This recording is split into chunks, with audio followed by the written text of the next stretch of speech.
हम्म। तो कल का जो क्लास था वो हम खत्म किए थे श्लोका नंबर 13 से, जिसमें भगवान ने बताया था कि हम अगर भगवान को अर्पित किया गया भोजन या कोई भी वस्तु ग्रहण करते हैं तो हम सभी प्रकार के पापों से, कर्म के बंधनों से मुक्त होते हैं। अगर हम अपने लिए कोई भी चीज, अपनी इंद्रिय के लिए, अपने सुख के लिए उसका भोग करते हैं, भगवान को अर्पण नहीं करते हैं, तो हम पाप भोग करते हैं, दुख भोग करते हैं। तो कई लोगों का एक प्रश्न है कि कहाँ लिखा है भगवान को भोग लगाकर खाना चाहिए। तो भागवत गीता के तीसरे अध्याय के 13वें श्लोक में लिखा है भगवान को भोग लगाकर खाओ तो आपको भगवान की कृपा प्राप्त होगी, आप सभी प्रकार के पापों से, दुखों से, कर्म के बंधनों से छूटते जाओगे। और अगर आप भगवान को भोग लगा करके नहीं खाते हो तो आप अन्न खाते हो, और अन्न खाने के कारण आप पाप के भोगी बनते हो। क्यों भाई? अन्न खाने से हम क्यों पाप के भोगी बनेंगे? क्योंकि ये अन्य बहुत लोगों का ऋण लेने के बाद हमारी प्लेट में आता है। अगर हम उस ऋण को रोज रोज किसी का उधार लेते रहेंगे, उधार लेते रहेंगे, उधार लेते रहेंगे, तो हम उधार के तले, बोझ के तले दब जाएंगे। तो अगर हम अन्न नहीं खाते हैं बल्कि हम कृष्ण प्रसाद खाते हैं, तो कृष्ण की कृपा के कारण हम सभी प्रकार के कर्म के बंधन, बोझ, पाप, दुख से विमुक्त हो जाएंगे। अब हम श्लोका नंबर 14 में जाते हैं। कल हमने देखा कि भगवान क्यों अन्न ही मांग रहे हैं। सबसे पहली चीज, क्योंकि अन्न सब में सबके प्राण बसे होते हैं। श्लोका नंबर 14 जो है, आगे हम देखते हैं कि श्लोका नंबर 14 में भगवान अन्न के बारे में क्या बोल रहे हैं। ये अन्न भगवान को भोग लगाकर खाना कितना जरूरी है, देखिएगा। 14 और जो 15 नंबर श्लोका है, ये एक साथ हम करेंगे, जिससे एक हमको साइकिल, एक हमको तरीका पता चलेगा कि ये अन्न जो है क्यों भगवान को भोग लगाकर खाना जरूरी है। अन्नाद् भवति भूतानि पर्जन्य अन्न संभव, यज्ञाद् भवति पर्जन्यो यज्ञ कर्म समुद्भव। इसका अर्थ है सारे प्राणी अन्न पर आश्रित है। अन्न वर्षा से उत्पन्न होता है, वर्षा यज्ञ संपन्न करने से होती है, और यज्ञ नियत कर्मों को करने से होता है। नेक्स्ट श्लोका भी हम साथ में लेकर फिर समझेंगे इसको कि क्या बोलना चाह रहे हैं भगवान। कर्म ब्रह्मोद्भवम विद्धि, ब्रह्म अक्षर समुद्भव, तस्मात् सर्वगतं ब्रह्म नित्यं यज्ञे प्रतिष्ठितम्। किसी का म्यूट, अनम्यूट है, प्लीज सब कोई म्यूट रखिएगा। इसका अर्थ है वेदों में नियमित कर्मों का विधान है, और यह वेद, और ये वेद साक्षात भगवान श्री कृष्ण से प्रकट होते हैं। फलतः सर्वव्यापी ब्रह्म यज्ञ कर्मों में सदा स्थित रहते हैं। इसी चीज को अब हम दोबारा थोड़ा सा हमारे पीपीटी से समझने का प्रयास करते हैं जो लिखा हुआ है।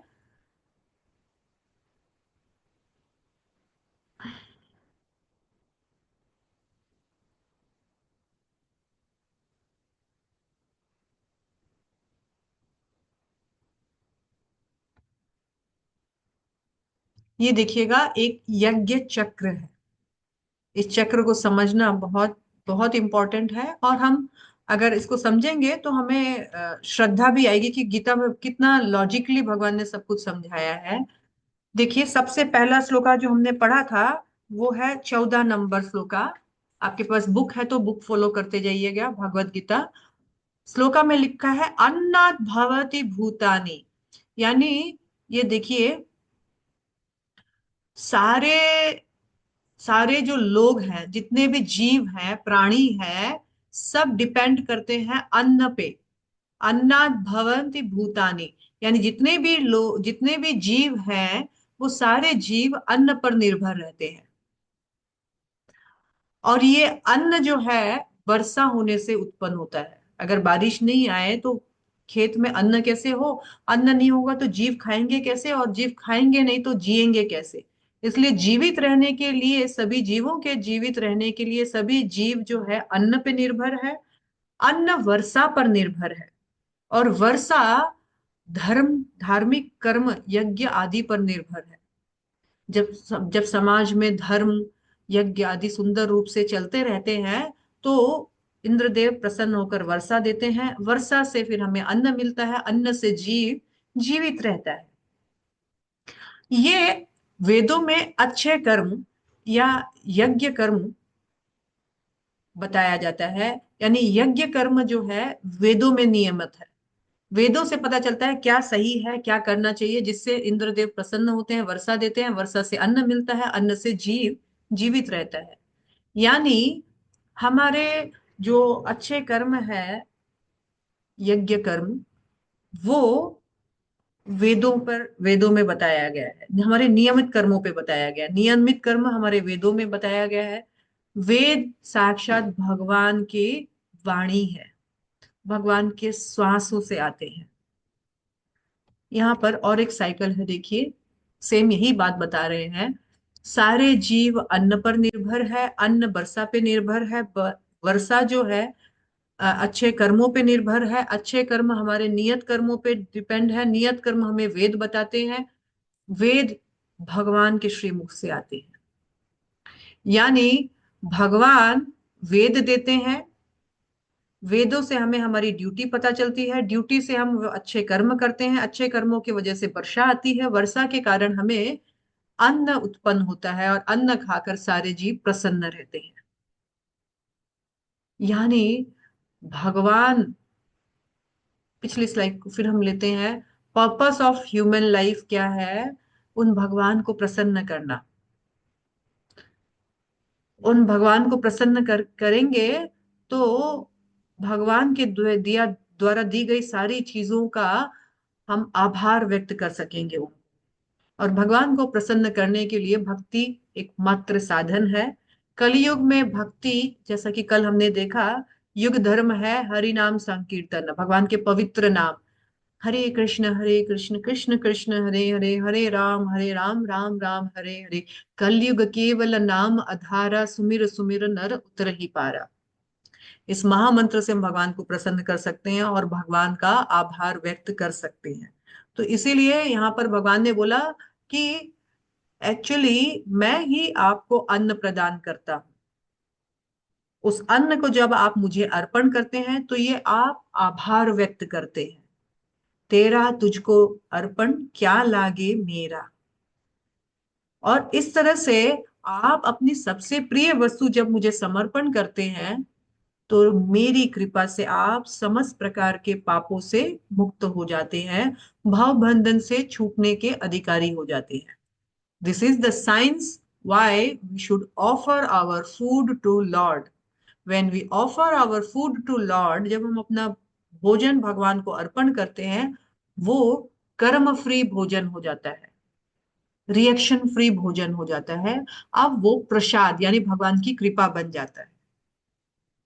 अदरवाइज इस अन्न को यहाँ तक आने के लिए हम कई लोगों का, किसान से लेकर के, व्यापारी से लेकर के, हमारे माता पिता से लेकर के, बहुत सारे लोगों के कर्म, बहुत सारे लोगों के योगदान की वजह से वो अन्न जो है हमारे मुख में आता है, जिससे हम जीवित रह सकते हैं, जिससे हमें एनर्जी मिलती है। तो इसीलिए भगवान हमसे अन्न मांग रहे हैं, क्योंकि ये अन्न अल्टीमेटली भगवान की कृपा से हमको मिलता है। अगर हम उनको अर्पण करके खाते हैं तो भगवान की कृपा के प्राप्त पात्र बनते हैं। तो इस तरह 14-15 श्लोका के बाद हम श्लोका नंबर 16 की ओर आगे बढ़ते हैं, जिसके लिए हम फिर से स्लाइड देखते हैं।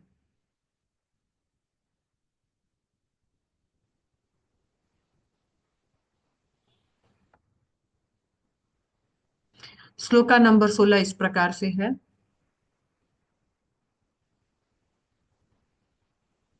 एवं प्रवर्तितं चक्रं नानावर्तति यः, अघारुरिंद्रिय रामो मोघम पार्थ स जीवति। हे प्रिय अर्जुन, जो मानव जीवन में इस प्रकार वेदों द्वारा स्थापित यज्ञ चक्र का, जो अभी हमने देखा यज्ञ चक्र का पालन नहीं करता, वह निश्चित रूप से पापमय जीवन व्यतीत करता है।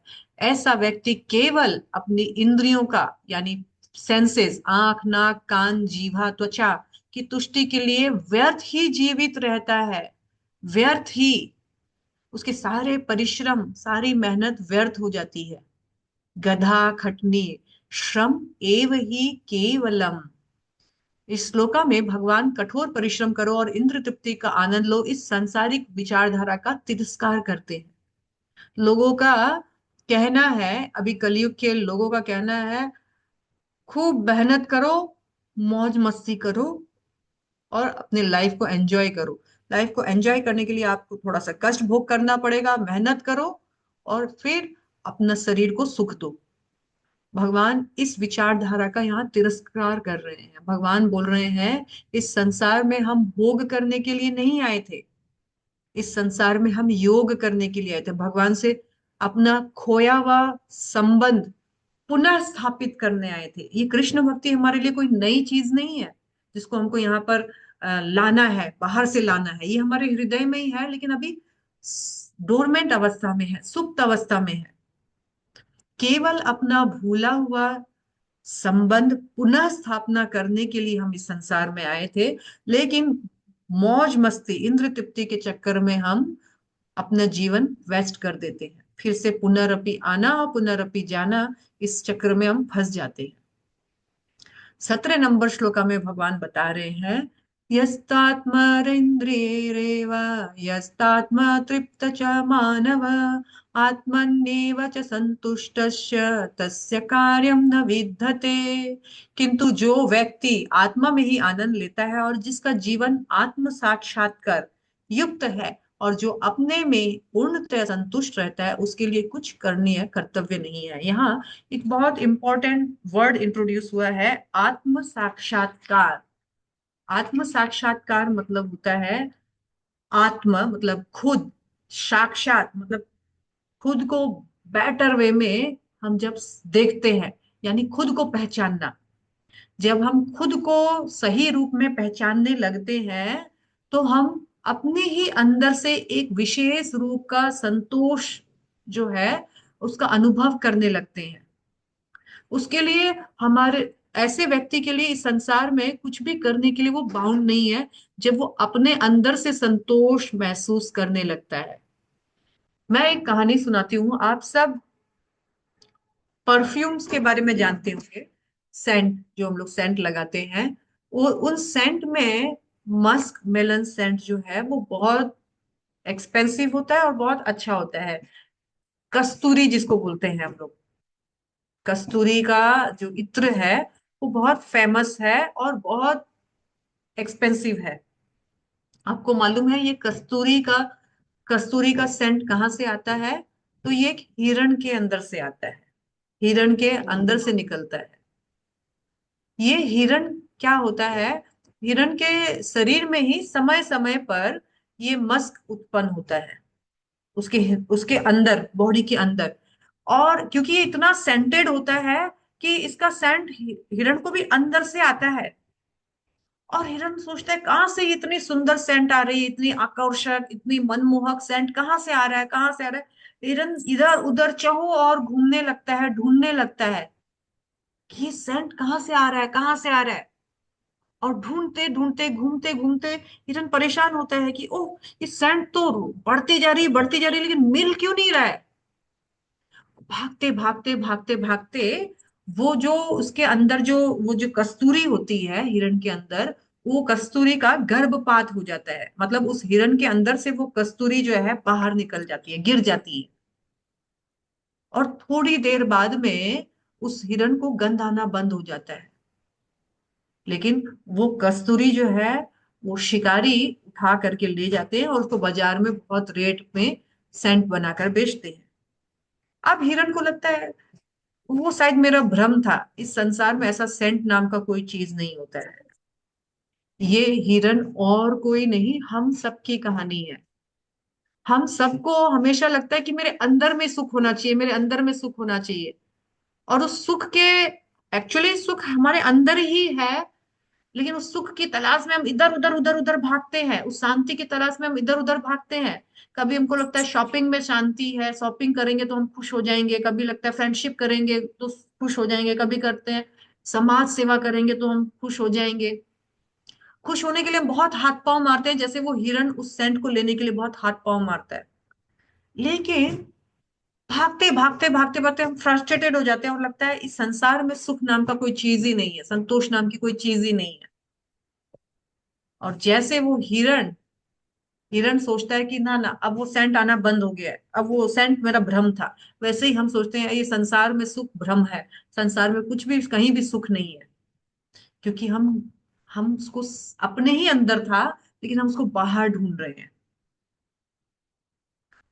तो यहाँ भगवान बोल रहे हैं कि जो व्यक्ति आत्म साक्षात्कार करता है, अपने आप को जब पहचानने की तैयारी करता है, क्या पहचानना है? चार प्रश्न होते हैं जो हमें अपने आप से करने चाहिए, और यहीं से हमारा आत्म साक्षात्कार प्रारंभ होता है। चार प्रश्न क्या है हमें खुद से करना चाहिए? मैं कौन हूं? मैं कहां से आई हूं? मैं कहाँ चली जाऊंगी? और ना चाहते हुए भी मुझे दुख क्यों होता है? ये चार प्रश्न हमें करना है। Who am I? From where I came from? from why I am suffering, although I'm not planning, and where will I go?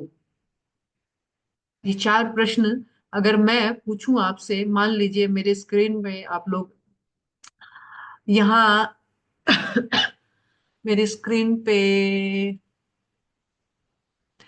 Actually सारे जो भी नए कैंडिडेट्स हैं उन्होंने अपना मोबाइल वीडियो ऑफ कर रखा है। सिर्फ पूजा कुमारी जी मुझे एक नए वीडियो में दिख रही है, बाकी मैं किसी भी नए लोगों को नहीं जानती कि कौन क्लास सुन रहा है। ये बहुत गलत बात है ना। एटलीस्ट टीचर एंड स्टूडेंट के बीच एक रिलेशन होना चाहिए। कभी कभार हम वीडियो ऑफ कर दिए, हमारा कोई स्पेशल कोई मतलब प्रॉब्लम है, कुछ चैलेंज है, then it's okay, but always video off करके क्लास सुनना, it's not good, it's not, ये आपके लिए अच्छा नहीं है, क्योंकि आपको लगेगा कि कोई आपको देख नहीं रहा है, तो आप किसी से बात भी करने लग जाओगे, काम भी करने लग जाओगे।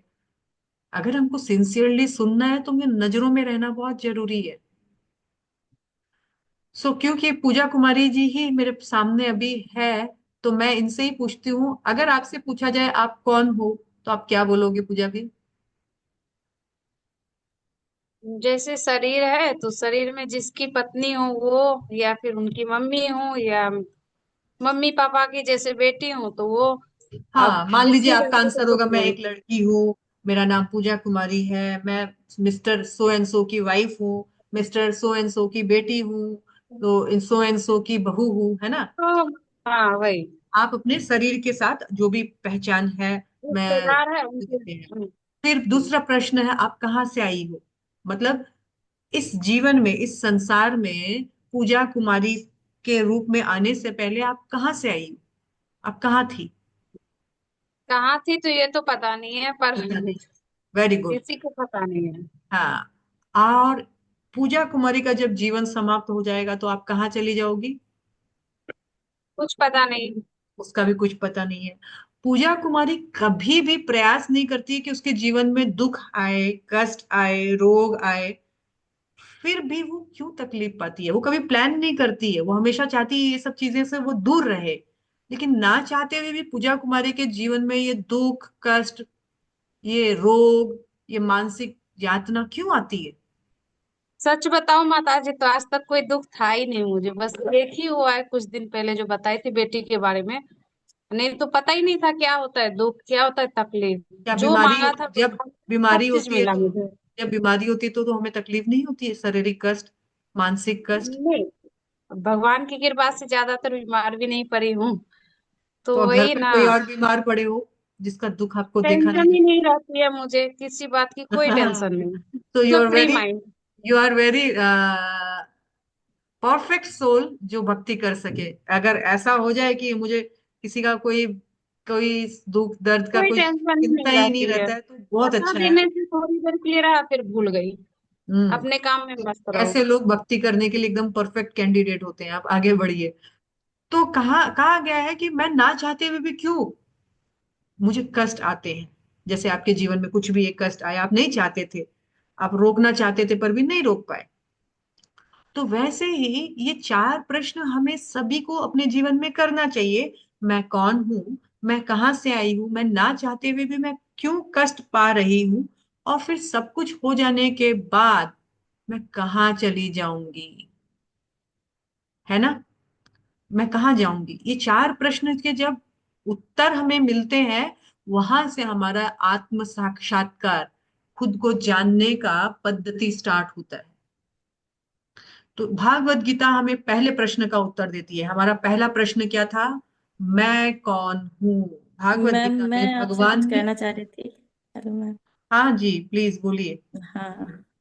कौन है, मैं देखती हूँ। स्नेहल। नेहल जी, यस प्लीज बोलिए ना। हाँ। इसमें से एक प्रॉब्लम ये थी कि मैं अपनी बॉडी से लेके बहुत कष्ट रहती हूँ। क्या कष्ट है आपको? हेलो। हाँ, क्या कष्ट है आपको?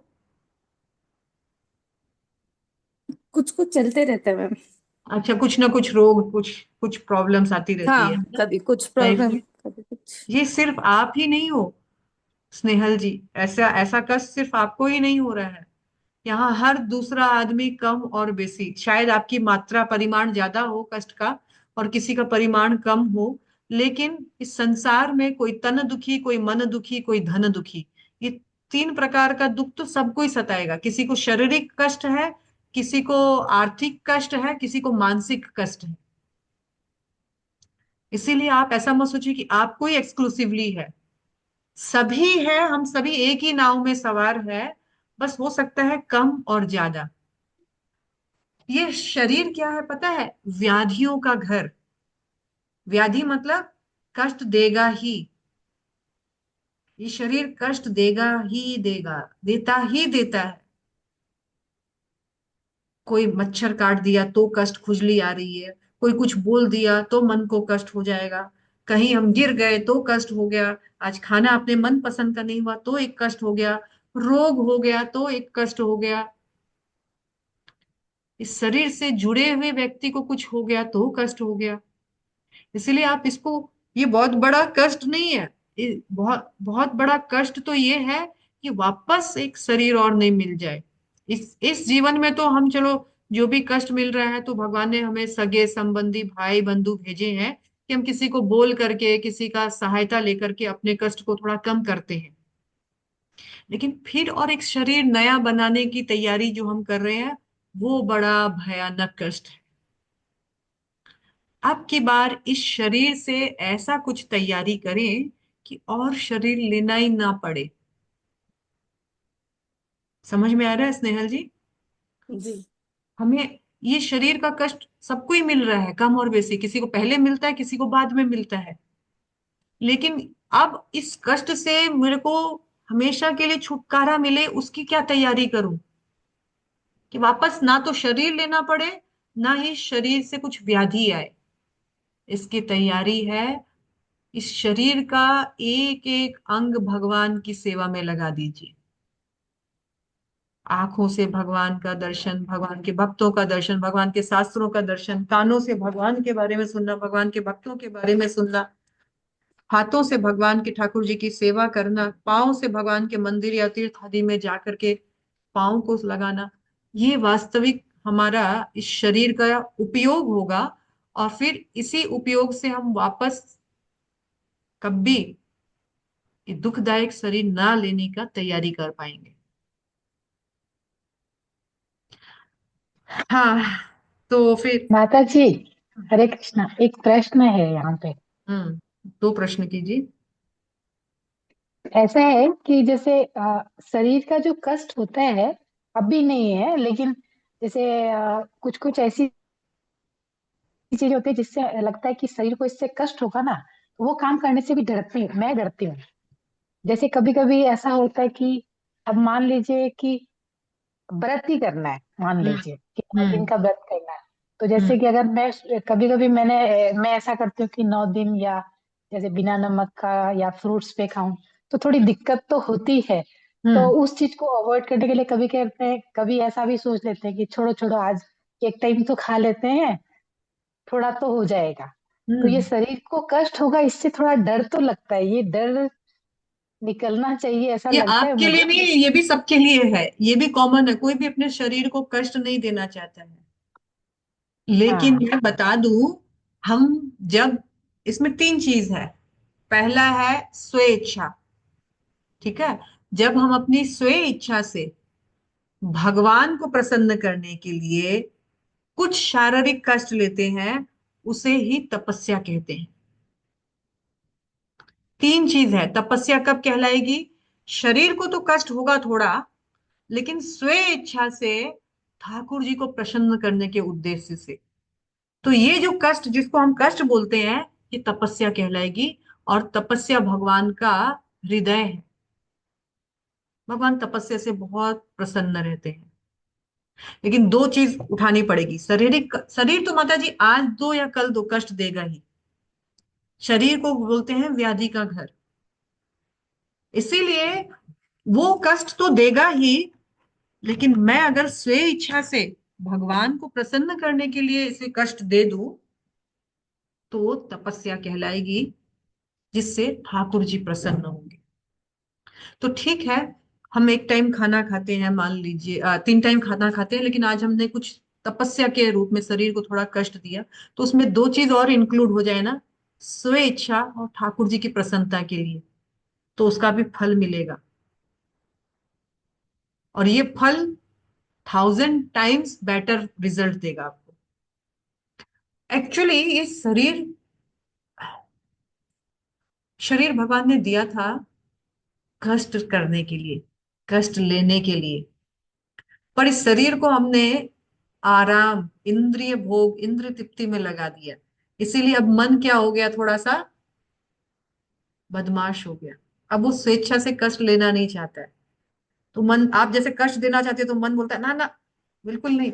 आप जैसे सुबह जल्दी उठना चाहते हो ठंड में, कि मैं 4 साढ़े 4 बजे ब्रह्म मुहूर्त में उठा, मन बोलेगा ना ना, सो जाओ कंबल उड़ के, बहुत अच्छा लग रहा है। शरीर का घट, जो भगवान ने जो घटाया था ना शरीर को, घटाई इसीलिए था कि ये तपस्या कर सके, कष्ट कर सके। हम इसका दुरुपयोग कर रहे हैं इंद्र भोग में।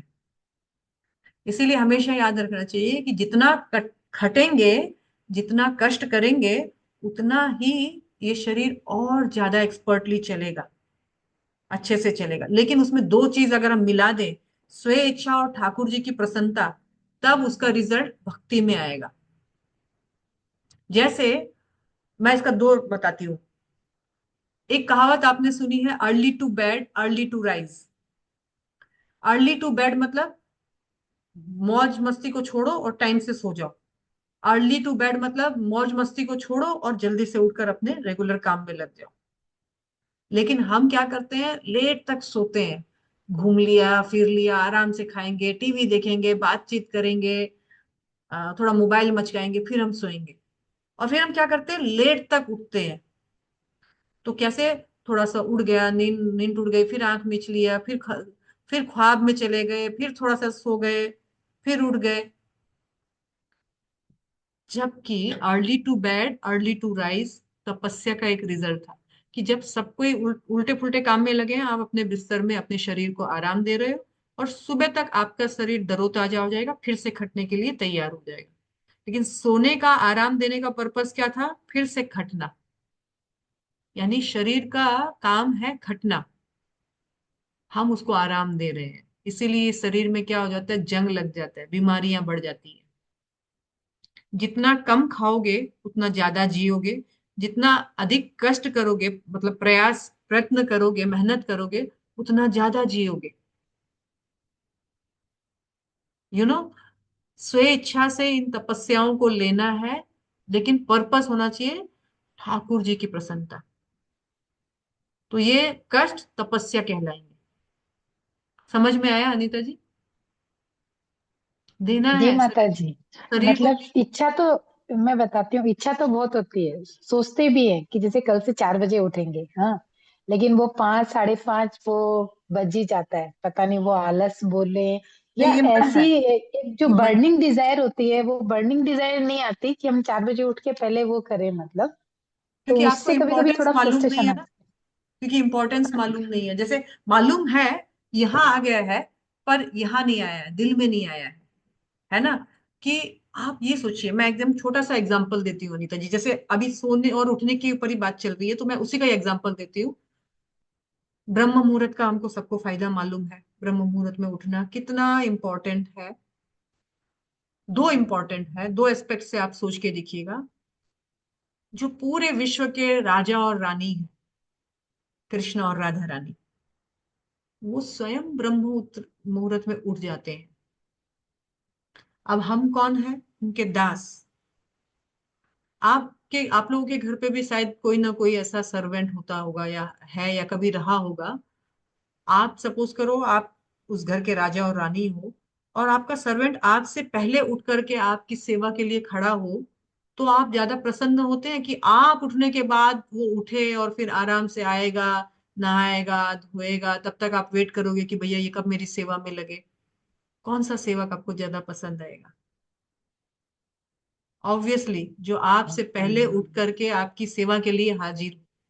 तो जो पूरे ब्रह्मांड के स्वामी हैं, वो अचूक रूप से ब्रह्म मुहूर्त में उठ जाते हैं, और सेवक पसरे हुए हैं। How we will be beloved of Krishna.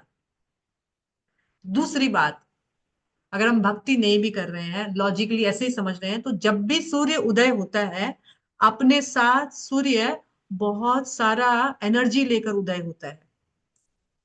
कहा जाता है, शास्त्रों में कहा गया है, बहुत सारा गिफ्ट्स अपॉर्चुनिटीज लेकर के सूर्य आते हैं। तो जो सूर्य देव को अपने खुले हाथों से वेलकम करता है, सूर्य देव उनको वो अपॉर्चुनिटीज, वो गिफ्ट, वो रोग, वो नाशक जो शक्ति है, वो जो पॉजिटिव एटीट्यूड वाली जो शक्ति है, वो सूर्य देव देते हैं। लेकिन हम तो बिस्तर में सोए हुए हैं, तो कहाँ से देंगे आपको सूर्य देव? इन दोनों चीज को ही याद रख करके अपने फायदे के लिए उठिए ना। और दूसरी बात, दिन में एक शॉर्ट नैप लीजिए। मैं रोज सुबह अब तक, जब से मैं भक्ति जीवन पे आई हूँ, मैं वो प्राणी थी जो 10, 9:30 10 बजे उठती थी, मतलब शादी के बाद भी। ठीक है, फिर मैं जब भक्ति में जल्दी उठने का इम्पोर्टेंस समझी, तो ठीक है, ब्रह्म मुहूर्त में उठने का प्रयास करते हैं। कभी 10 5 मिनट इधर उधर लेट होता है, वो अलग बात है। लेकिन मैं वो प्राणी हूं जो आज तक रोज अपने आप को यही मोटिवेट करके उठाती हूँ कि दिन में सो लेंगे, थोड़ा सा दिन में सो लेंगे, अभी तो उठ जाओ। क्योंकि हम सुबह जल्दी उठते हैं, हमारा लाइफस्टाइल 3 घंटा एडवांस रहता है। जब लोग उठते हैं, नहाते हैं, तब तक हम नहा धो करके अपना जप पूरा कर लेते हैं। जब लोग अपना नाश्ता बनाने की तैयारी करते हैं, तब तक हमारे घर में नाश्ता हो जाता है। जब लोग नाश्ता करते हैं, तब तक हमारे हस्बैंड और बच्चे जो हैं, वो काम पर निकलने की तैयारी करने लगते हैं। हमारा डे बिल्कुल एडवांस रहता है। दिन में एक नैप ले लो। एक छोटा सा एग्जांपल मैंने दिया है। हमें जब पता चलेगा ना कि उठने में ज्यादा बेनिफिट है, तो हम सोकर नुकसान क्यों करेंगे? जो सोता है वो खोता है, जो उठता है वो पाता है। कृष्ण कृपा प्राप्त करेगा, कृष्ण का प्रिय बनेगा, क्योंकि कृष्ण के सेवक कृष्ण से जगने के साथ साथ तुरंत खड़े हाजिर हो जाते हैं। दूसरा, सूर्य देव से वो इतनी सारी, और हम सुबह अर्ली मॉर्निंग उठेंगे, तो हमारा फायदा कितना है कि हम योगा भी कर सकते हैं, हम मॉर्निंग वॉक भी कर सकते हैं, हम कुछ आसन प्राणायाम आदि भी कर सकते हैं। We have lots of opportunities. हम बच्चे जब उठते हैं, तब भी हम उठते हैं, फिर हाथ धोगे दौड़े, भागो भागो भागो, उनका नाश्ता बनाओ, उनको रेडी करो, उनको स्कूल को भेजो, कॉलेज को भेजो, उनको ऑफिस को भेजो। हमारे अपने लिए समय कहाँ है कि हम योगा कर लें, हम एक्सरसाइज कर लें, कुछ बैठ करके अपने लिए थोड़ा सा ध्यान करें? कहाँ है ये समय? हम घर की लक्ष्मियां हैं। लक्ष्मी हमेशा सुबह जल्दी तैयार रहती है, उठते ही, नहाते ही, धोते ही। हार्डली हमारे बच्चे हार्डली हमारे बच्चे हमको रात को, मतलब रात को तो नाइट सूट में देखते हैं। हार्डली हमारे बच्चे सुबह हमको बिना नहाए धोए नाइट सूट में देखते हैं, हार्डली। और किसी दिन अगर मैं समझ लीजिए पीरियड हुआ हुआ है 5, 5:30, 6 बजे तक अगर सोई हूँ तो मेरा बेटा आके पूछा तबीयत खराब है क्या, क्या हुआ, सोई क्यों हूँ, मतलब उनके लिए ये एक आश्चर्य की बात होती है ना। सो इसीलिए हमें जल्दी उठना चाहिए, हम घर की लक्ष्मी है, लक्ष्मी अब पड़ी नहीं रहती है घर पे ही हुई। Anyways this was just a part of माता मोरालिटी। जी, एक थोड़ा डाउट और रह गया। हम्म। जैसे ये तो ठीक है, आपने जल्दी उठना ठीक है, लेकिन अभी जैसे समझ लीजिए पहले एक माता जी ने बताया कि उन लोग उनको ऑलरेडी एक फिजिकल कोई कष्ट है, शारीरिक कष्ट चल रहा है। तो जिनको कोई ऐसी बीमारी या ऐसा कुछ चल रहा है, वो उस दुख को कैसे भुलाने का कैसे चेष्टा करें? क्योंकि अब मुझे पता है कि मेरे किसी के भी पेन है तो पेन तो है ही ना, तो खाली उसको हम लोग। दिमाग शैतान का घर है माता जी, अगर आपका माइंड किसी और डाइवर्ट होकर के आपको दुखी कर रहा है, माइंड को डाइवर्ट करके कहीं और डाइवर्ट कीजिए। जब तक आप खाली रहेंगे, जब तक आप सोचेंगे, तब तक आप डिस्टर्ब होते रहेंगे। जैसे ही आप बिजी रहते हैं कोई भी काम के लिए, आज मान लीजिए आज मेरे हस्बैंड ने मुझे कुछ बोल दिया सुबह सुबह ही, अगर मैं उसी को मनन करती रहूंगी, मैं और दुखी दुखी दुखी होती रहूंगी और चार बात निकलेगी, पहले की पीछे की। मैं भी ऐसा बोल देती, अब की बार मैं ऐसा बोल दूंगी, आज तो मैं फोन पे ऐसा बोल। लेकिन अगर मेरे हस्बैंड ने कुछ बोला, लेकिन मेरे पास सोचने का ही समय नहीं है, मैं इतनी ओवर ऑक्युपाइड हूँ कि वो काम करते करते याद ही नहीं रहेगा कि कुछ ऐसा हुआ भी था क्या। खाली दिमाग शैतान का घर है। जब तक आप अपने दिमाग को हायर पर्पस के लिए ऑक्युपाइड नहीं करेंगे, लोअर लोअर चीजें आपको सताती रहेगी, आती रहेगी, पास्ट प्रेजेंट फ्यूचर लेकर के खिचड़ी बनते रहेगा, ओवर थिंकिंग होते रहेगा। इसलिए अपने दिमाग को एंगेज करने का कोशिश करो। हरि नाम जप जो है वो सबसे इंपॉर्टेंट मेथड है to engage your mind in positive thoughts. आप करो और आपको पता चलेगा। What I feel, what I felt, I am just Hare Krishna माता जी। शेयरिंग। हाँ जी। हरे कृष्ण। हाँ माता जी, मेरी जब से सुबह ब्रह्म मुहूर्त में उठने लगी हूँ 4 बजे, तब से हम्म। मेरी लाइफ स्टाइल बिल्कुल चेंज हो गई। और मेरा माला भी हो जाता है सुबह, और मेरी पूजा वगैरह हो जाती है। जब तक सब उठते हैं तब तक मैं नाश्ता वास्ता, मतलब इतना अच्छा लग रहा है मुझे कि मतलब ये जो चाह के भी कभी प्रेमलता सोचो तो माता नहीं। जी ने जो बोला ना, ये चीज मैं भी फील कर रही हूँ। और क्या होता है, मैं एक बात बोलती हूँ, अच्छा सुबह लग रहा सुबह है। हम अपने मोबाइल की बैटरी चार्ज करते हैं ना, पूरा दिन हाँ, मोबाइल हैजर्ड फ्री चलता है। वैसे ही सुबह सुबह जब हम अपने बॉडी को आध्यात्मिक रूप से चार्ज कर लेते हैं, स्टेरलाइज कर लेते हैं, पूरे दिन का नेगेटिविटी फाइट करने के लिए हमारे पास शक्ति होती है। हम बिल्कुल माता, कैसे अच्छा भी लगता है। निगेटिव लोगों के साथ, कैसे भी टॉक्सिक लोगों के साथ हम अफेक्टेड नहीं होते हैं। ये ठीक वैसे ही है जैसे आप मणि देखते हो ना, मणि, मणि ना एक सर्पिला विषैला सर्प के पास रहता है, मणि। एम आई रॉन्ग? मणि किसके पास हाँ, रहता है? मानो। सर्प धारण करके रखता है मणि को, इतना माता जी सर्प। आप नाग बोल रहे हो? सॉरी। नागमणि बोल रहे हो आप? हाँ हाँ, नागमणि हमेशा एक विषैला सर्प धारण करके रखता है। लेकिन विषैला सर्प का संग करके भी नागमणि को फर्क नहीं पड़ता है। नागमणि वैसे ही चमचमाती रहती है, वैसे ही अनअफेक्टेड रहती है। इसी तरह से अगर हम आध्यात्मिकता, स्पिरिचुअल लाइफ में, भक्ति भाव में अगर जुड़े रहें, तो कितने भी विषैले सर्पों के बीच में घिरे रहे, आप नागमणि जैसे ही चमकते रहोगे, आपको इफेक्ट नहीं करेगा।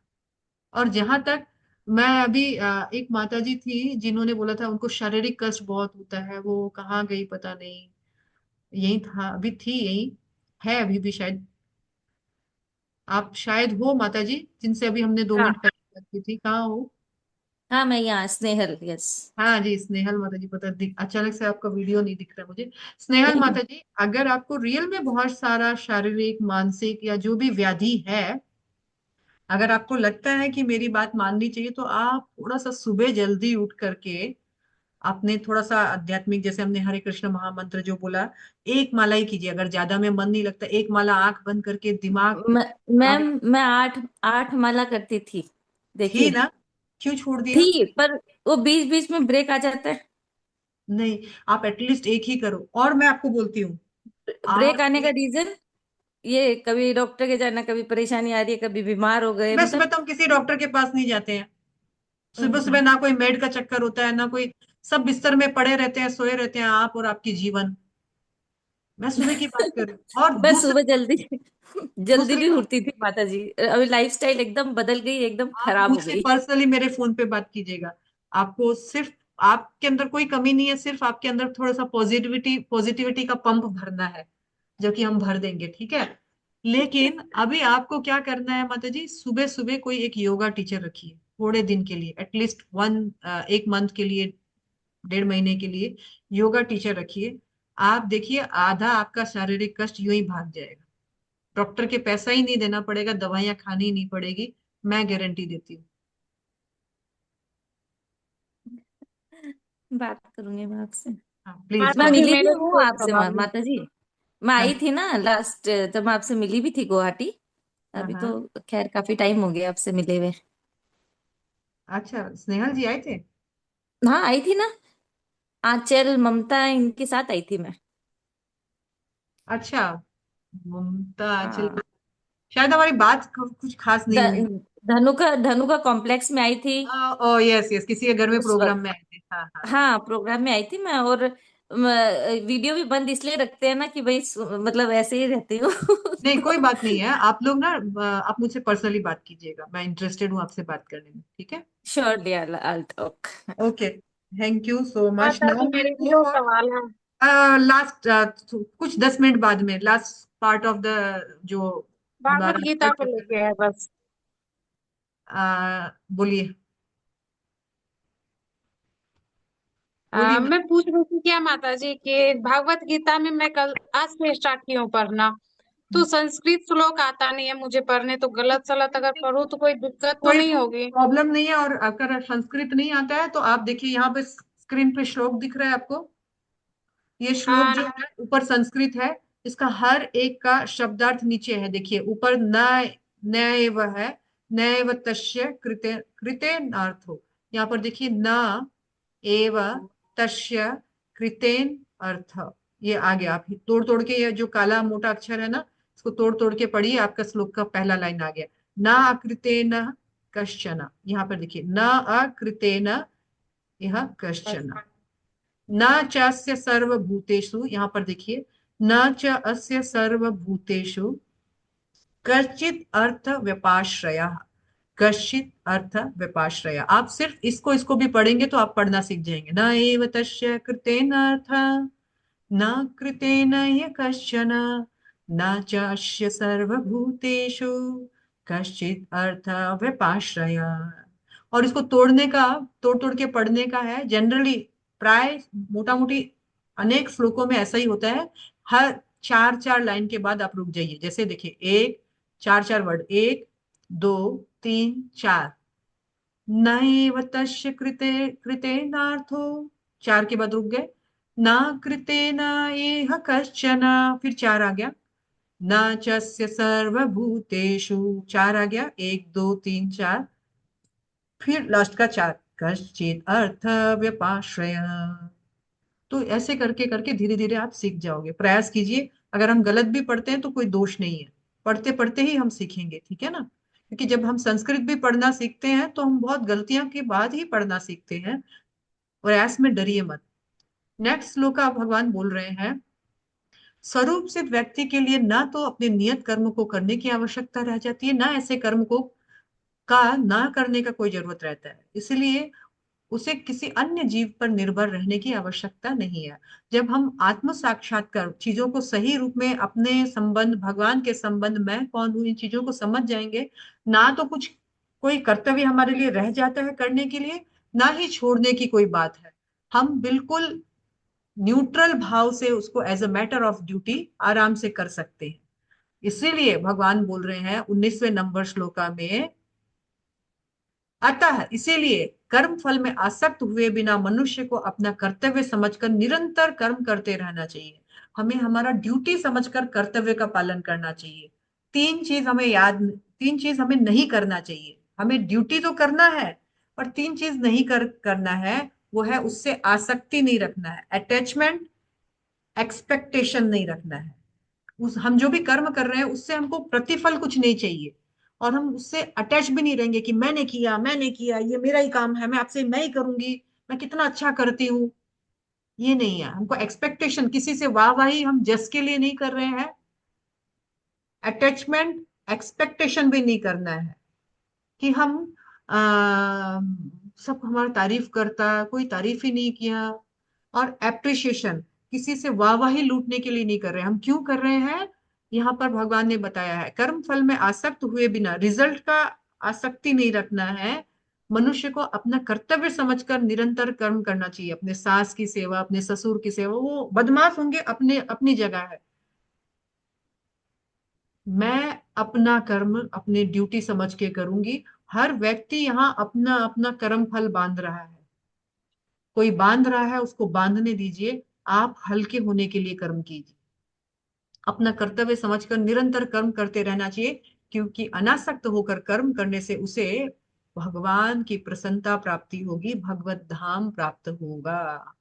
भागवत गीता में बार बार बोल रही है, कर्म करो लेकिन फल की आशा मत करो। एक्सपेक्टेशन, एप्रिशिएशन, अटैचमेंट मत रखो। अनएक्सपेक्टेड वे से as a matter of duty अपने कर्म को करो। अभी 20वें नंबर श्लोका में बताया गया है कि हमें कभी कभी कर्म समाज में आदर्श प्रस्तुत करने के लिए भी, एग्जाम्पल सेट करने के लिए भी करना चाहिए। जैसे जनक महाराज जैसे राजाओं ने किया है। जनक कौन है? सीता जी के पिता। जनक राजा बहुत अच्छे भक्त थे भगवान के, लेकिन फिर भी वो महाराज का जो पोस्ट है, राजा का पोस्ट है, वो भक्त होकर भी महाराज के पोस्ट में बैठते थे, अपने राजपाट को अच्छे से चलाते थे। लेकिन भक्ति में भी कभी बाधा नहीं आने देते थे। अपना राजपाट ये समझ के चलाते थे कि ठाकुर जी ने ये व्यवस्था दी है, मुझे ड्यूटी दी है, मैं इस कर्तव्य का पालन करूंगा। लेकिन एक्सपेक्टेशन, अटैचमेंट या अप्रिशिएशन नहीं रखूंगा। तो जनक जैसे राजाओं ने न केवल नियत कर्मों को करने से सिद्धि प्राप्त की है, अतः सामान्य जनों को शिक्षित करने की दृष्टि से उन्होंने कर्म किया है। तुम्हें भी वैसा ही कर्म करना है, टू सेट एन एग्जाम्पल कि हमारे पास सब कुछ होते हुए भी हम अनासक्त रूप होकर के सब कुछ धारण किए हुए हैं, भगवान को प्रसन्न करने के लिए, as a matter of duty. मैं गृहस्थ हूँ, मैं एक माँ हूँ, मैं एक बीवी हूँ, मैं एक बहू हूँ, मैं एक बेटी हूँ, लेकिन मैं एक भक्त भी हूँ। मुझे मेरे आत्मा का भी कल्याण करना है। लोगों को, आप जैसे अभी आज मैं ही हूँ, मैं भी एक आपके जैसे नॉर्मल गृहिणी ही हूँ, लेकिन फिर भी टू सेट एन एग्जाम्पल मैं गृहस्थी और भक्ति दोनों कर रही हूँ। हमारा भी ऐसा ही एग्जाम्पल सेट करने के लिए हमें समाज में अपने ड्यूटीज का पालन करना चाहिए, ताकि अन्य गृहिणियां सीख सके कि गृहस्थी में रह के भी भक्ति भी की जा सकती है और गृहस्थी का पालन भी अच्छे से किया जा सकता है। यहाँ पर कहा गया है स्पेशली जनक आदि राजाओं ने एग्जाम्पल क्यों सेट किया? क्योंकि महापुरुष जो जो आचरण करता है, सामान्य व्यक्ति उसी का अनुसरण करते हैं। वह अपने अनुसरणीय कार्यों से जो आदर्श प्रस्तुत करता है, संपूर्ण विश्व उसका अनुसरण करता है। यानी समाज के कुछ वरिष्ठ लीडर्स जब जो कार्य करते हैं, नॉर्मल जनता उनको ही अपना रोल मॉडल मान करके उनके जैसा बनना चाहते हैं। इसीलिए समाज के लीडर्स को, जैसे यहाँ जनक आदि राजा है, जैसे कोई एक माँ, आप सब एक नेचुरल लीडर हो, आपको आपके बच्चे जाने अनजाने में फॉलो कर रहे हैं, आपको कोई ना कोई फॉलो कर रहा है। तो इसीलिए हमें चाहिए कि मैं एक आदर्श उदाहरण बनूं, जिसे मुझे देख करके मेरा कोई अनुसरण करके वो एक बेटर व्यक्ति बन सके, बेटर एग्जाम्पल सेट कर सके। इसलिए हमें चाहिए कि हमें एक गुड एग्जाम्पल सेट करना है सोसाइटी में, ताकि मुझे जो भी फॉलो करे वो भी एक गुड एग्जाम्पल बन सके, गुड ह्यूमन बींग बन सके। जत जत आचरति श्रेष्ठ तत् तत् एव तरो जना। जो समाज में जो पॉपुलर लोग जो करते हैं, नॉर्मल लोग, जनता जो है, उसको ही अपना आदर्श मान करके वैसे ही करते हैं। इसीलिए आप देखिए ना, जो टीवी एडवर्टाइजमेंट्स वगैरह होते हैं, उसमें ना बहुत हिट पॉपुलर हीरो हीरोइन को लेते हैं एडवर्टाइजमेंट के लिए। लक्स कौन लगाता है? श्रीदेवी लगाती थी उस वक्त सबसे ज्यादा पॉपुलर, और वो बहुत एडवर्टाइजमेंट का पैसा लेती थी, लेकिन फिर भी श्रीदेवी को दिखाया जाता था। मैं लक्स लगा करके मैं देखी हीरोइन बन गई, मैं सुंदर बन गई, गोरी बन गई। तो हम सब श्रीदेवी को देखकर लक्ष्य खरीदने लग गए। क्यों? हम श्रीदेवी जैसा जग जद आचरती श्रेष्ठा रोल मॉडल हम उसी को तो बनाते हैं। कोई भी एग्जाम्पल के तौर पे आप देखिए, कोई भी एडवर्टाइजमेंट जो है उसमें बड़े बड़े लोगों को मतलब हीरो या हीरोइन लिया जाता है। क्यों? मेरी सुंदरता का निखार लक्स साबुन। यानी हम लोगों को लगता है, हम लोग भोले भाले जन सामान्य लोग क्या है, हम लोग लगता है कि ये इतनी फेमस इसीलिए हुई है, शायद इतनी सुंदर इसीलिए हुई है। फेयर लवली लगाने के लिए भी एक एक्ट्रेस को लेंगे, दांत मांजने के लिए भी एक एक्टर एक्ट्रेस को लेंगे। क्यों? क्योंकि इनसे प्रभावित होकर के जन सामान्य अपने आप इनको फॉलो करेंगे। वैसे ही इस समाज में जो बड़े चढ़े लोग हैं, जैसा जो कार्य करते हैं जनता उनको फॉलो करती है। इसीलिए भगवान बोलते हैं, अर्जुन तुम भी एक वरिष्ठ पांडव परिवार से हो। तुम अगर युद्ध में अपने कर्तव्य को छोड़ करके भाग जाओगे और युद्ध नहीं करोगे, सामान्य जनता तुम्हारे जैसे ही हो जाएगी। आदर्श प्रस्तुत करो, तुम एक क्षत्रिय है, क्षत्रिय कभी युद्ध से पलायन नहीं करता है। क्षत्रिय के पास दो ही ऑप्शन होते हैं, डट कर युद्ध करो, या तो मरो, वीर गति को प्राप्त करो, या तो राज्य भोग करो। आपके और मेरे लिए भी है कि हम एक गृहस्थ है, हम एक नारी है, हम एक माँ है, हम एक पत्नी है। घर गृहस्थी छोड़ करके किसी आश्रम में जाएं, साध्वी बन जाइए, हमारे लिए नहीं है। शास्त्रों में कहा गया है, औरत कभी भी संन्यास नहीं ग्रहण करती है। औरत का कर्तव्य है, बचपन में अपने पिता के द्वारा सुरक्षा प्रदान प्राप्त करती है, जवानी में पति के संरक्षण में सुरक्षित रहती है, और बुढ़ापे में अपने बच्चों के संरक्षण में सुरक्षित रहती है। हमारा कर्तव्य का, हमारा ड्यूटी क्या है?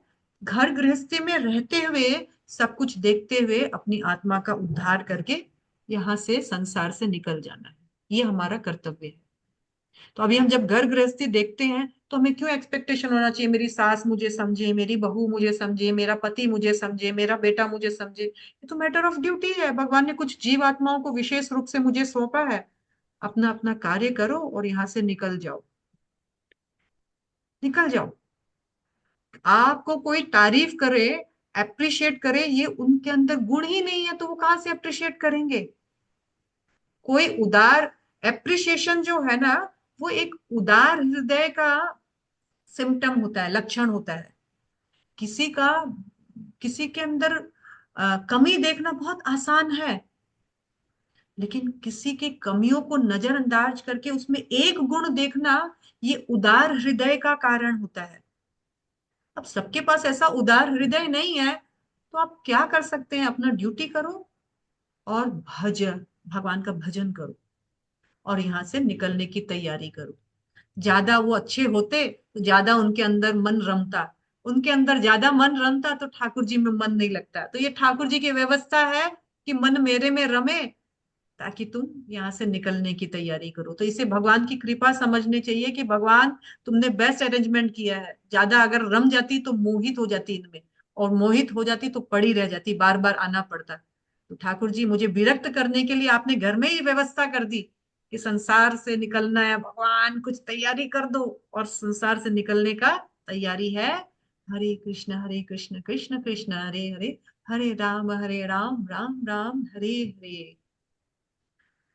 Okay, now will go for another shloka. कहाँ पहुंचे हम? I don't. 22। 22 में पहुंचे हम लोग। दिल्ली दूर है अभी भी, ठीक है, will cover it another 5 to 10 minute के अंदर। 22 श्लोका नंबर में है, हे प्रतापुर, तीनों लोकों में मेरे लिए कोई भी कर्म नियत नहीं है ना। भगवान अपने लिए बोल रहे हैं कि देखो, इस तीनों लोक में मुझे करने के लिए कुछ नहीं है, मैं तो बॉस हूँ। ना तो मुझे किसी चीज का अभाव है ना आवश्यकता है, फिर भी मैं अपना नियत कर्म करता हूँ, फिर भी मैं अपनी ड्यूटी करता हूँ। क्यों? क्योंकि नहीं तो लोग मेरा गलत अनुसरण करेंगे। क्योंकि यदि मैं नियत कर्म को सावधानी पूर्वक ना करूं तो ये निश्चित रूप से सारे लोग मेरे पथ का अनुगमन करेंगे और ड्यूटी छोड़ देंगे। इसलिए मैं भगवान होकर भी ड्यूटी करता हूँ। तुम अपनी ड्यूटी का पालन क्यों नहीं करते? तुम्हें भी ड्यूटी का पालन करना है।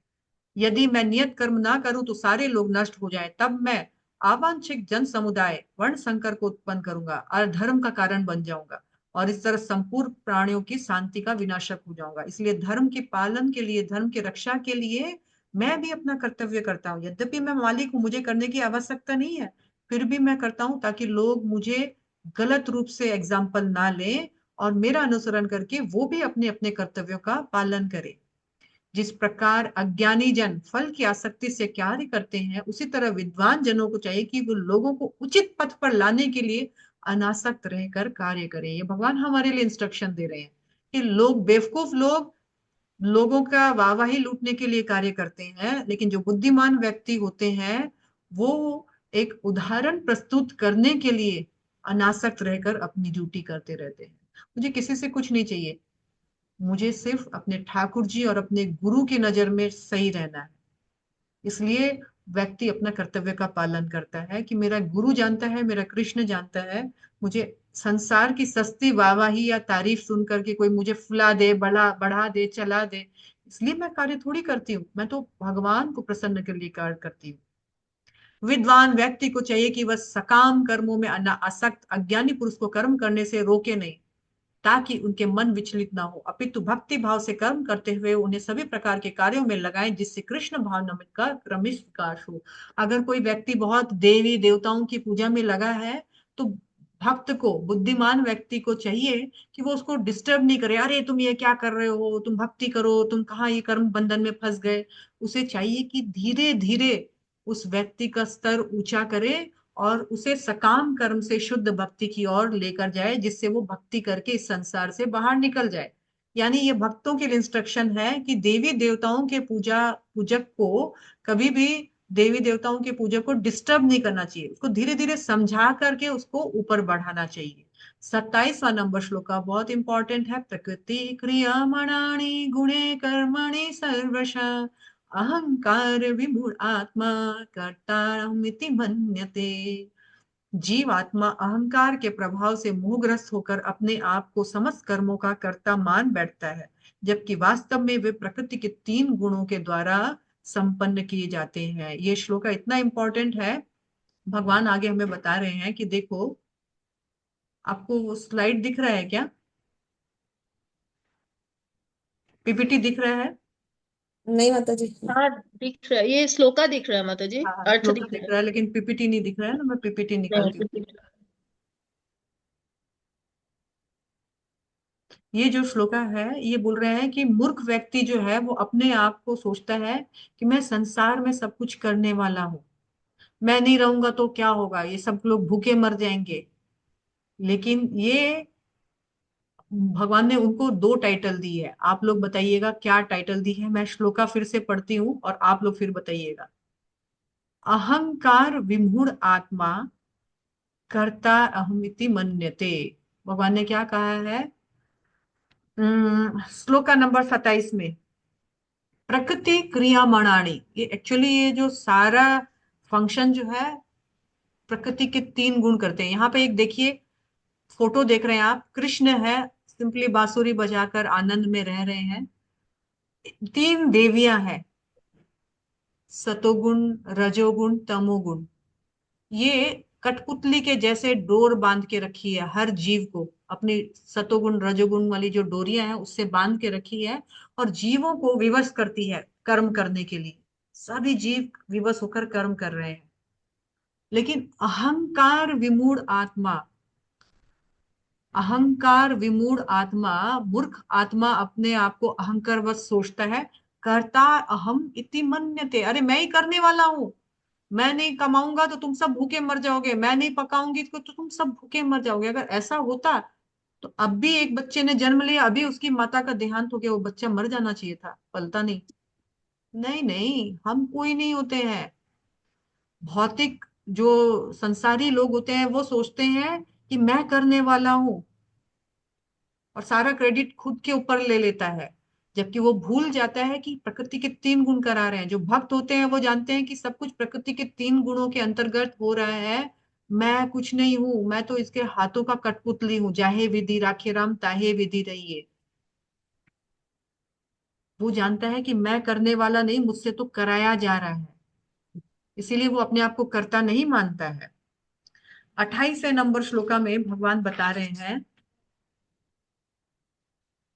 हे महाभाव, भक्ति भाव कर्म सकाम कर्म के भेद को भली भांति जानते हुए परम सत्य को जानना कभी भी अपने आप को इंद्रिय तथा इंद्र तृप्ति में नहीं लगाता। जो भक्ति का महत्व जानता है वो कभी भी अपने आप को पाप पुण्य में नहीं बांधता है, और कभी भी वो अपने आप को मौज मस्ती का सेंटर्ड ऑफ लाइफ नहीं बनाता है। जो भक्ति का इंपॉर्टेंस समझ गया वो भक्ति के इंपॉर्टेंस को जान करके भक्ति करके इस संसार से बाहर निकलने की तैयारी करता है। 29वां श्लोक में भगवान बताते हैं, माया के गुणों से मोहग्रस्त होने पर अज्ञानी पुरुष पूर्णतया भौतिक कार्यों में संलग्न रहकर अनासक्त हो जाते हैं। जो मूर्ख होते हैं वो संसार में ही रमे रह जाते हैं।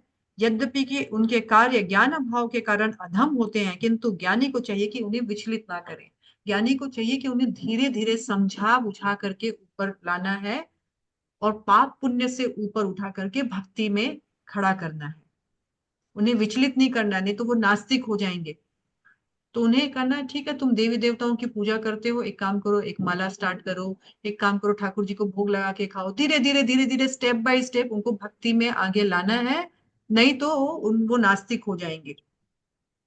30वें नंबर श्लोक में भगवान बोल रहे हैं, मयि सर्वाणि कर्माणि संन्यासाध्यात्म चेतसा निराशी निर्ममो भूत्वा युद्ध स विजत कर।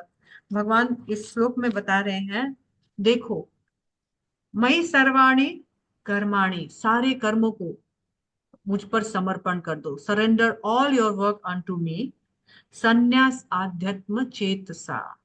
और फिर भगवान बोल रहे हैं कि इस तरह से तुम पूर्ण रूप से मेरे ज्ञान में रम जाओ, तुम सभी प्रकार के आलस से हट करके अपने कर्तव्य का पालन करो, लेकिन अपने आप को स्वामी मत समझना, और किसी प्रकार के लाभ के हित के बिना तुम कार्य करना। यानी भगवान यहाँ 3 इंस्ट्रक्शन दे रहे हैं हमें।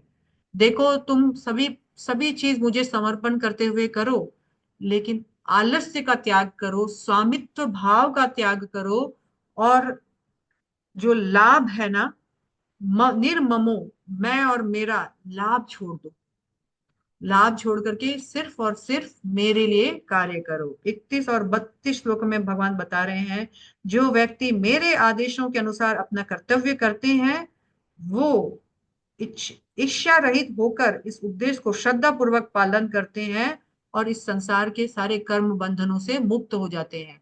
तो भगवान बोल रहे हैं, अगर मेरे अनुसार कार्य करते हैं तो पूर्ण रूप से श्रद्धा के साथ ईर्ष्या के बिना वो संसार से मुक्त हो जाएंगे। लेकिन फिर सेम टाइम बोल रहे हैं कि जो ईर्ष्या रहित इन उपदेशों की उपेक्षा करता है, जो इस भागवत गीता को कि ईर्ष्या रहित या फिर श्रद्धा रहित होकर के इस बातों को नहीं मानते हैं, मेरे आदेशों को नहीं मानते हैं, उन्हें मैं धीरे धीरे समस्त ज्ञान से विरक्त कर दूंगा। मतलब समस्त ज्ञान से मैं उसके धीरे धीरे सारा ज्ञान हर लूंगा। वो मनुष्य रहकर भी असुर जैसा जिएगा, और उसको दिग्भ्रमित कर दूंगा, मतलब उसको सही को गलत, गलत को सही मानने लग जाएगा। सिद्धि के प्रयासों को नष्ट भ्रष्ट कर दूंगा, और मैं उसका जो मनुष्य जीवन है उसमें उसको जो संसार से बाहर निकलने का जो प्रयास था उसको तहस नहस कर दूंगा। और उसका रिजल्ट क्या होगा, ये देखिए यहाँ भाई साहब क्या कर रहे हैं, there is punishment for disobedience to the order of supreme executive head. जैसे हम गवर्नमेंट का रूल नहीं मानते हैं तो हमें जेल हो जाती है, वैसे ही भगवान का अगर हम रूल नहीं मानते हैं तो हमें संसार रूपी जेल में बारंबार आना पड़ेगा, जन्म मृत्यु के चक्र में फंसना पड़ेगा।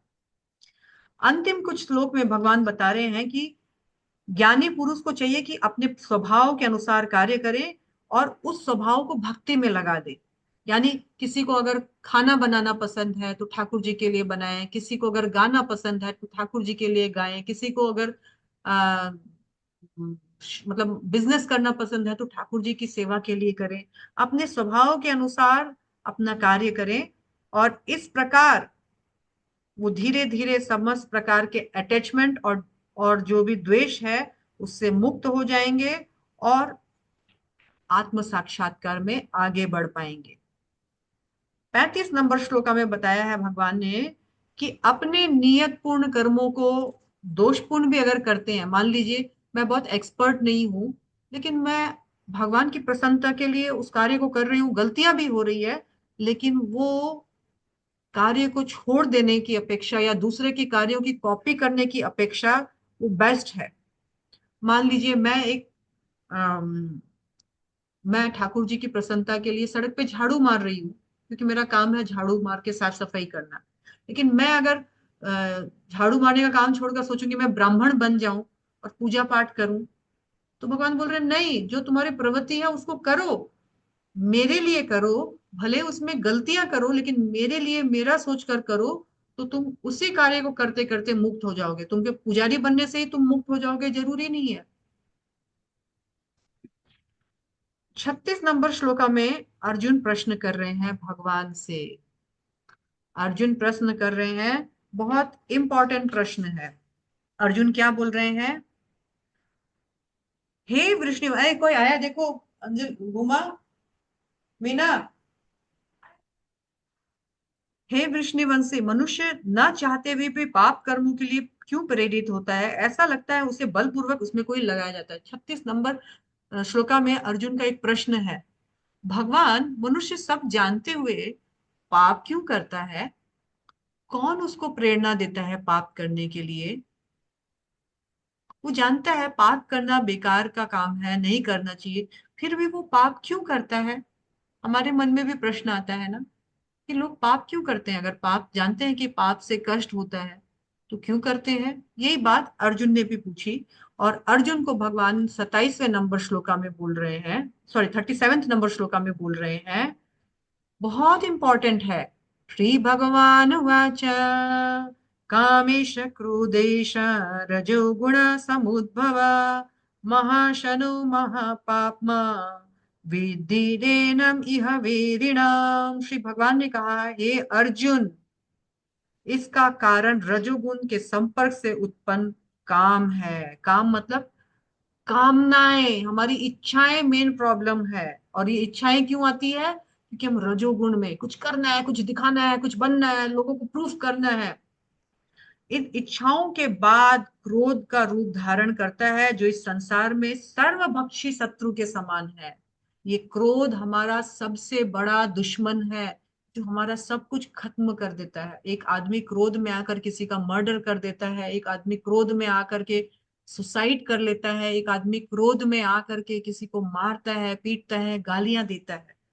ये क्रोध हमारा सब कुछ खत्म कर देता है। ये क्रोध क्यों आता है? ये क्रोध आता है, हमारी अनियंत्रित इच्छाएं पूरी नहीं होती है।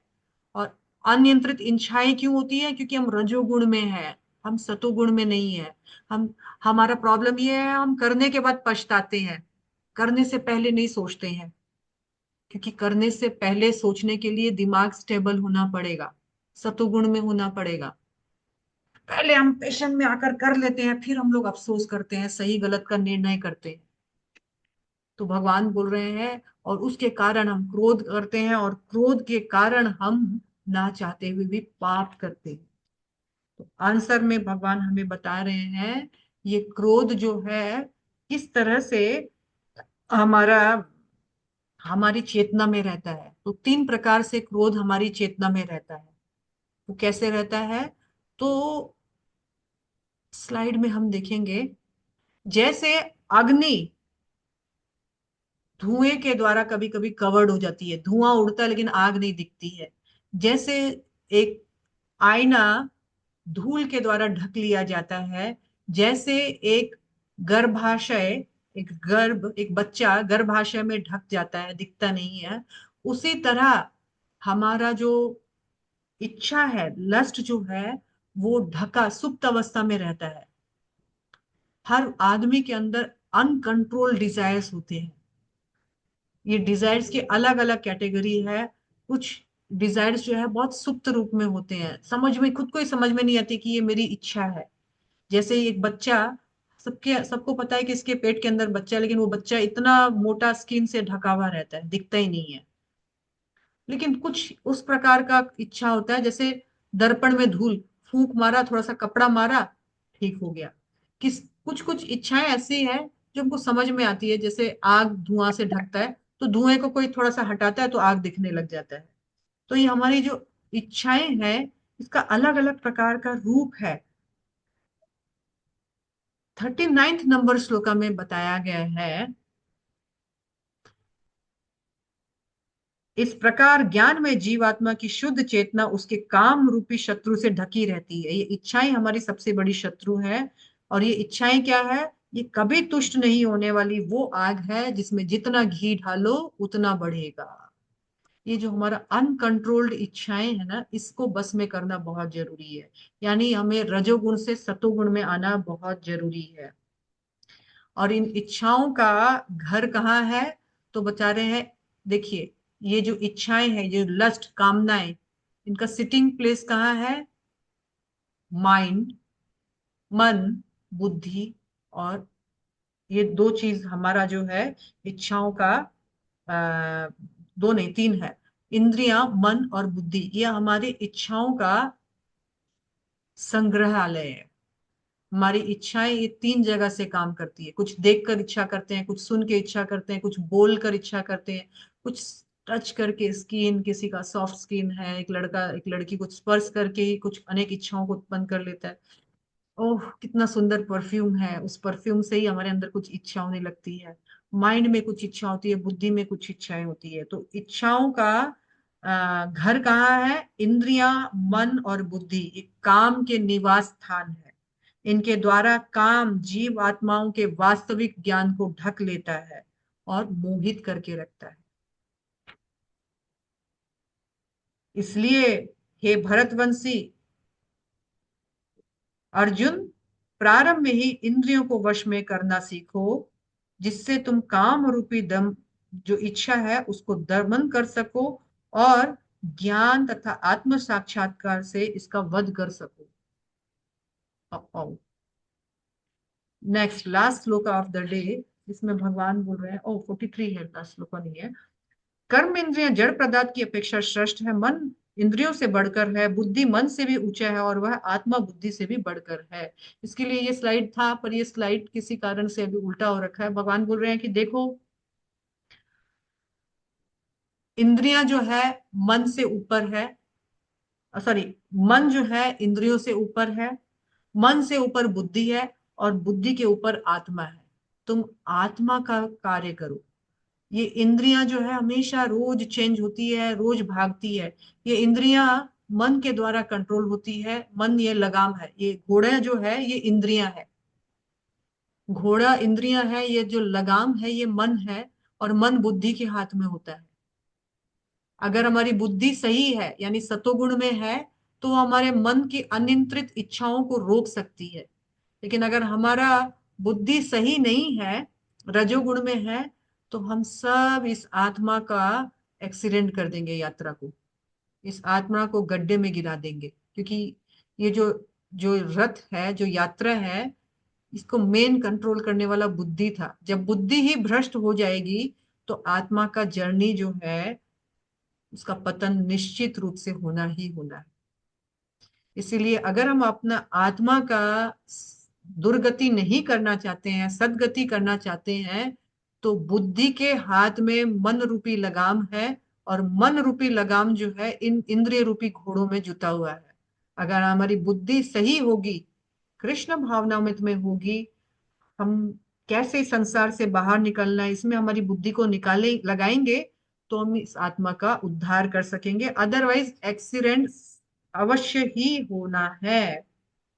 43 नंबर श्लोका है, जो लास्ट श्लोका है, इस प्रकार हे महाबाहु अर्जुन, अपने आप को भौतिक इंद्रियां, मन तथा बुद्धि से परे जानकर मन को सावधान आध्यात्मिक बुद्धि यानी कृष्ण भक्ति में स्थिर करके आध्यात्मिक शक्ति द्वारा इस काम रूपी दुर्जय शत्रु का वध करो। सो जीत लो अपने, अपने इंद्रियों, अपने मन, अपने बुद्धि को। अगर जीतना है, ये जो अनलिमिटेड डिजायर, जो लस्ट है, इसको रोकने का भगवान ने एक मात्र उपाय बताया है, वो है भागवत गीता से आप ज्ञान लीजिए।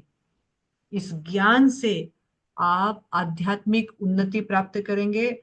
आध्यात्मिक उन्नति से अपनी इंद्रियां, अपने मन और बुद्धि पर कंट्रोल प्राप्त कर सकेंगे और फिर आप काम रूपी दुर्जय शत्रु पर जीत प्राप्त कर सकते हैं। तो कंक्लूजन है भागवत गीता का 3rd चैप्टर का कि अर्जुन महात्मा पूछ रहे हैं कि क्या करें, कर्म करें कि भक्ति योग करें।